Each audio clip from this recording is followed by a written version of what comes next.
ತಾಲೂಕು ಕಚೇರಿ ಬಳಿ ಒಣಗಿಡ ಮರಗಳಿಗೆ ಬೆಂಕಿ ಹತ್ತಿಕೊಂಡಿದ್ದು ಕೆಲಕಾಲ ಆತಂಕದ ವಾತಾವರಣ ನಿರ್ಮಾಣವಾಗಿತ್ತು. ತಕ್ಷಣ ಸ್ಥಳಕ್ಕಾಗಮಿಸಿದ ಅಗ್ನಿಶಾಮಕ ದಳದ ಸಿಬ್ಬಂದಿಗಳು ಬೆಂಕಿ ನಂದಿಸುವಲ್ಲಿ ಯಶಸ್ವಿಯಾಗಿದ್ದಾರೆ.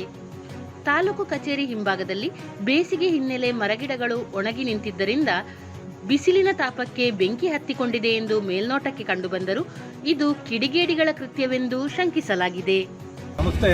ಇಲ್ಲಿ ಒಂದು ಟೀಕ್ ಮರಗಳಿದೆ ತಾಲೂಕು ಆಫೀಸಲ್ಲಿ, ಅಲ್ಲಿ ಹಿಂಭಾಗ ಬೆಂಕಿ ಬಿದ್ದಿದೆ ಅಂತ ಅಂದ್ಬಿಟ್ಟು ರವಿಚಂದ್ರನ್ ಸಾಹೇಬರು ಕರೆ ಮಾಡಿದ್ರು. ಹಾಗಾಗಿ ನಮ್ಮ ತಂಡ ಮತ್ತು ನಮ್ಮ ವಾಹನ ದಾವಿ ಸಿಬ್ಬಂದಿ ಬೆಂಕಿ ಹಾರಿಸ್ತಾ ಇದ್ದೀವಿ ಸರ್. ನಾನು ಅಗ್ನಿಶಾಮಕ ಠಾಣಾಧಿಕಾರಿ ಶಿವಾಜಿರಾವ್ ಪವಾರ್ ಸರ್. ಅಗ್ನಿ ಅನಾಹುತಗಳು ಯಾವುದೇ ಆದ್ರೂ ತತ್ಕ್ಷಣಕ್ಕೆ ನಮ್ಮ ಠಾಣೆಯ ಕರೆ 112 ಇದೆ, ಆ ನಂಬರ್ಗೆ ಕರೆ ಮಾಡಿದಾಗ ತಾವು ಸ್ಪಂದಿಸಿದಾಗ ನಾವು ನಿಮ್ಮ ಯಾವುದೇ ಒಂದು ಬೆಂಕಿ ಕರೆಗಳಿದ್ದಾಗ ಅದನ್ನು ಸಹಕರಿಸಲಿಕ್ಕೆ ನಾವು ಸನ್ನದ್ಧಾಗಿರ್ತೀವಿ.